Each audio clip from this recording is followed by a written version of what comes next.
ማሰብ ለሰው ልጆች ከፈጣሪ የተሰጠ ጸጋ ነው። የሰው ልጅ ባያስብ ኖሮ ከሌሎች እንስሶችና ፍጥረታት በምን ይለይ ነበር? ፈጣሪ ሰው ልጅ ሲባርክ በጥልቀት እንዲያስብና ማሰብ እንዲችል አድርጎ በትልቅ ጸጋ ባርኮታል። ነገር ግን ይህ የማሰብ ጸጋ በእኛ ላይ ጠላት ሆኖ ሲነሳ ምን ማድረግ እንችላለን? ይህ የማሰብ ጸጋ ወደማያቋርጥ ከመጠን ያለፈ ሐሳብና ጭንቀት ሲወስደን ምን ይፈጠራል? ዛሬ ስለዚህ ከመጠን ያለፈ ጭንቀት እንዴት መገላገልና ማሸነፍ እንደምንችል እንመለከታለን። በመጀመሪያ ከመጠን ያለፈ ሐሳብ ወይም ጭንቀት ምንድነው የሚለውን መረዳት ያስፈልጋል። ከመጠን በላይ ማሰብ ወይም መጨነቅ ማለት ስለ አንድ ነገር እጅግ በጣም ለረጅም ጊዜ ያለማቋረጥ ማሰብ ማለት ነው። ከመጠን በላይ ማሰብ ወይም መጨነቅ ለማንቀይረውና ልንቀይረው ለማንችለው ነገር ለረጅም ሰዓታት ቁጭ ብሎ መጨነቅንም ያካትታል። ስለዚህ መቼ ነው ትክክለኛ ማሰብ ወደ ከመጠን ያለፈ ሐሳብ የሚቀየረው? ይህንንም መቀየርና ምንም ማድረግ ስለማትችሉት ነገር መጨነቅ ማቆም ሲያቅታችሁ ነው። ያ ደግሞ ጥሩ ነገር ሆኖ አያውቅም፣ እጅግ በጣም መጥፎ ነገር ነው። አስቡት፣ ምንም መፍጠርና መቀየር ስለማትችሉት ነገር ቁጭ ብሎ ለረጅም ሰዓታት ማሰብና መቆዘም፣ እንደዚሁ መጨነቅም። ከመጠን በላይ መጨነቅ ዝም ብሎ እንደዚሁ ማሰብ ብቻም አይደለም። ከመጠን በላይ መጨነቅ ማለት ምንም ውጤታማ ያልሆነ የማያቋርጥ ጭንቀት ማለት ሲሆን ይህም የዘመናዊው ዓለም በርካቶችን እያጠቃ የሚገኝ ዘመናዊ በሽታ ነው። በዘመናዊው ዓለም እጅግ ከፍተኛ ቁጥር ያለውን የዓለምን ማህበረሰብ ከሚያጠቁ በሽታዎች ውስጥ ቀዳሚው በሽታ ይህ የጭንቀት በሽታ ነው። ይህም በተፈጥሮ ያገኘነውን የማሰብ አቅም የሚያዛባና የሚያስጨንቅ ነው። አንድ ሰው ምንም መለወጥና መቀየር ስለማይችለው ነገር ቀን ሙሉ ቁጭ ብሎ ሲጨነቅና ሲቆዝም ከዚህ በላይ በሽታ ከየት ሊመጣ ይችላል? ከመጠን በላይ ጭንቀትና ሐሳብ አይምሮአችንን እንደዚሁም የመስራት አቅማችንን ሽባ የሚያደርግ እጅግ አደገኛ በሽታ ነው። ስንጨነቅ ስለ ነገ፣ ስንጨነቅ ስላለፈው ነገር መቀየር ስለማንችለው ነው። ስላለፈ ነገር መጨነቅ ተመልሰን ሄደን ማስተካከል አንችልም። ስለ ወደፊቱ አብዝቶ መጨነቅ ነገ ምን እንደሚፈጠር አናውቅም። በተለይ ይህ አብዝቶ መጨነቅ ከሰዎች ጋር ያለንን ግንኙነት ራሱ እስከ መረበሽ ድረስ ሊደርስም ይችላል። አብዝቶ በመጨነቅ ከሰዎች ጋር በየጊዜው ልንጋጭና ልንጣላም ጭምር እንችላለን። ታዲያ ይህ አብዝቶ መጨነቅና መቆዘምን እንዴት አድርገን መቋቋምና ማሸነፍ እንደምንችል የዘመኑ ወጣቶች፣ የዘመኑ ከፍተኛ የማህበረሰብ ቁጥር ጥያቄ ነው። አብዛኛውን ጊዜ ለረጅም ሰዓታት የሚጨንቁና በሐሳብ ብዛት የሚቆዝሙ ሰዎች እጅግ አስከፊ በሆነ የጭንቀት በሽታ ይያዛሉ።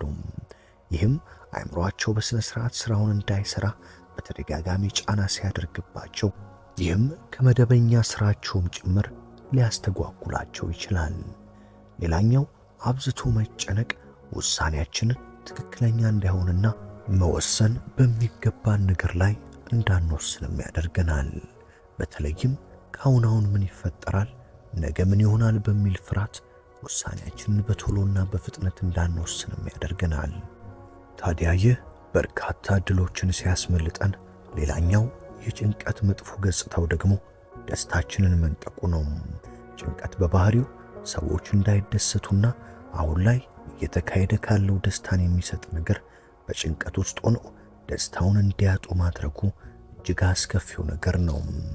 በጭንቀት ውስጥ በርካቶች ዛሬንና አሁን መደሰትን ስትተው በነገና ትላንት በሆነ ነገር ሲጨነቁ ደስታቸውን ያጣሉ። ጭንቀት ሌላኛው እጅግ አስቸጋሪው ነገር ደግሞ በርካታና ረጅም ሰዓታትን ያለምንም ጥቅምና ያለምንም ትርፍ ዝም ብሎ ቁጭ ብሎ ማሰብና መጨነቅ ብቻ መሆኑ ነው። ስትጨነቁ ለረጅም ሰዓታት ያለምንም ትርፍና ጥቅም ዝም ብሎ ማሰብ ብቻም ይሆንብናል። ታዲያ ይህንን የጭንቀት ሰዓት ለሌላ ነገር አውለነው ወይም ኢንቨስት አድርገነው ቢሆን ምን ያህል ልንጠቀምበት እንደምንችል ማሰብ ተገቢ ነው። ይህንን ከመጠን በላይ የሆነ መጨነቅና ማሰብን እንዴት ማቆም ይቻላል? እጅግ ጠቃሚ የሆኑ ነገሮችን ልንገራችሁ። የመጀመሪያው ሁሉንም ነገር መቆጣጠር እንደማትችሉ ማወቅ አለባችሁ። ሁሉንም ነገር እናንተ ልትቆጣጠሩት አትችሉም። ከእጃችሁ ውጭ የሆነ ተፈጥሮ የሚቆጣጠረው እንደዚሁም ሰዎች የሚቆጣጠሯቸው ብዙ ነገሮች አሉ። ሌሎች ሰዎችን እናንተ ልትቆጣጠራቸው አትችሉም። ሌሎች ሰዎች የፈለጉትን ማሰብ የፈለጉትን መስራትና መናገር ይችላሉ። ይህንን መቆጣጠር ስለማትችሉ ሰዎች ለምን እናደረጉ ብላችሁ ልትናገሩ አትችሉም። ሌላኛው በዙሪያችሁ ያለውን ነገር ልትቆጣጠሩት እንደማትችሉት ሁሉ ያለፈ ታሪካችሁንና ወደፊት የሚመጣውን ጉዳይ ልትቋቋሙትና ልትቆጣጠሩት አትችሉም። አንድ ነገር ካለፈ አለፈ ነው። ነገ ምን ሊፈጠር እንደሚችልም ደግሞ አታውቁም። ስለዚህ እናንተ መቆጣጠር ስለማትችሉት ነገር መጨነቅን ማቆም አለባችሁ። ይህንን ለአእምሯችሁ ዕለት በዕለት መንገር አእምሯችሁ ጥሩ ስሜት እንዲሰማውና ከጭንቀት እንዲገላገል የመጀመሪያው መንገድ ነው። ሁሉንም ነገር መቆጣጠር አትችልም። ስለዚህ ተረጋጋ እያላችሁ ቀን በቀን ለአእምሯችሁ ልትነግሩት ያስፈልጋል። ሁሉንም ነገር ለመቆጣጠር ስንሞክርና እንደዛ ለማድረግ ስንጥር አእምሯችንን ሰላምና ጤና እየነሳ ነው እንሄዳለን። ለራሳችሁ ሁሉንም ነገር መቆጣጠር እንደማትችሉ ሁሌ ስትነግሩት ጥሩ ስሜትን ትፈጥራላችሁ። ስለዚህ ጠላትን ለማሸነፍ የመጀመሪያው እርምጃ ጠላትን ማወቅ ነው። ሁሉንም ነገር መቆጣጠር እንደማትችሉ ስታውቁ ጭንቀትን ለማሸነፍ ግማሹን እርምጃ ትራመዳላችሁ። ችግር እንዳለብን ማመን ግማሽ ማሸነፍ ስለሆነ ማለት ነው። ልክ በጨለማ ክፍል ውስጥ መብራት ሲበራ ጨለማው እንደሚጠፋ ሁሉ ሁሉንም ነገር መቆጣጠር እንደማንችል ማወቅ የአእምሮአችንን ጭንቀት መቀነስ መጀመሪያ መብራት ነው። ከዛም በመቀጠል የሚሰማንና የሚያስጨንቀንን ነገር በአንድ ወረቀት ላይ መጻፍ እጅግ አስፈላጊ ነገር ነው። ለምንድን ነው የምጨነቀው? ምንድን ነው የሚያስጨንቀኝ? ምን እንዳይፈጠር ነው የሚለውን ሁሉ መጻፍና የአእምሮአችንን ሐሳብ በወረቀት ላይ ማስፈር ሁለተኛው መፍትሄ ነው። ሶስተኛውና እጅግ ወሳኙ መፍትሄ ሰዎች ሁሉ የሚናገሩንን የምንቀበል የቆሻሻ መጣያ መሆን የለብንም። ሰዎች ሁሉ የሚናገሩንና የሚሰጡንን አስተያየት በወሰዱን ቁጥር አእምሮአችንን ይባስ እያስጨነቀንና ከፍተኛ የሆነ ጭንቀት ውስጥ እየከተትነው እንመጣለን።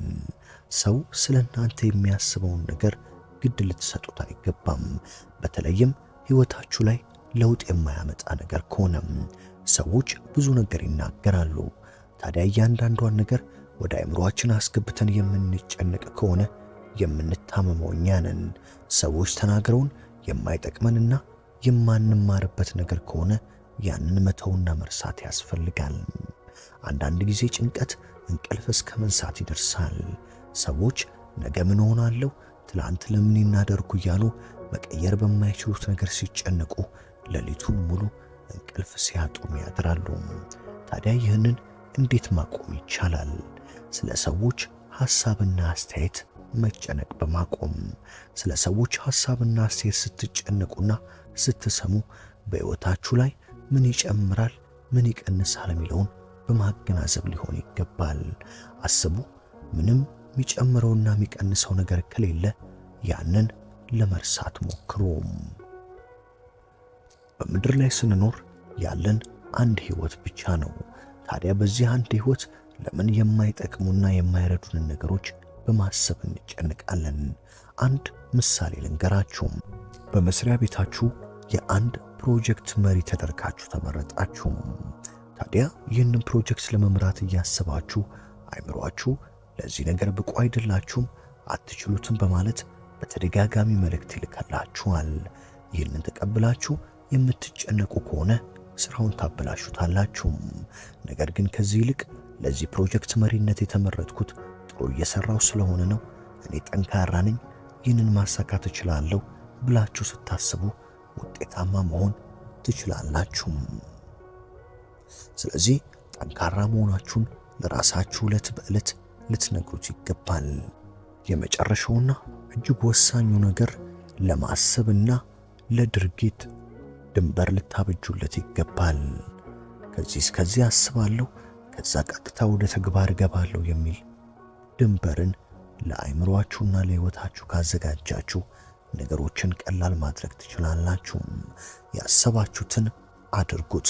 ብትሳሳቱ እንኳን ለነገ ትምህርት ይሆናችኋል። መውደቅ የሕይወት መጨረሻ እንዳልሆነ ለአእምሮ መንገርና ከውድቀት መማር ከጭንቀት እንድንድን ትክክለኛው መንገድ ነው። የመጨረሻውና እጅግ ወሳኙ ዛሬን መኖር ነው።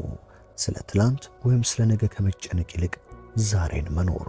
ለምሳሌ ምግብ እየተመገባችሁ ይህንን ምግብ ከጨረሳችሁ በኋላ ስለምትሄዱበት ቦታ ሳይሆን ስለ ምግቡ ጣዕምና ስለ ምግቡ ደስታ የሚሰጥ ነገር እያሰባችሁ ያንን ሰዓት ማጣጣምና ያንን ሰዓት ብቻ መኖር። በዛሬው ቪዲዮአችን ከጭንቀትና እጅግ ብዙ ከማሰብ መዳን ስለምንችልባቸው መንገዶች በጥልቀት ተመልክተናል።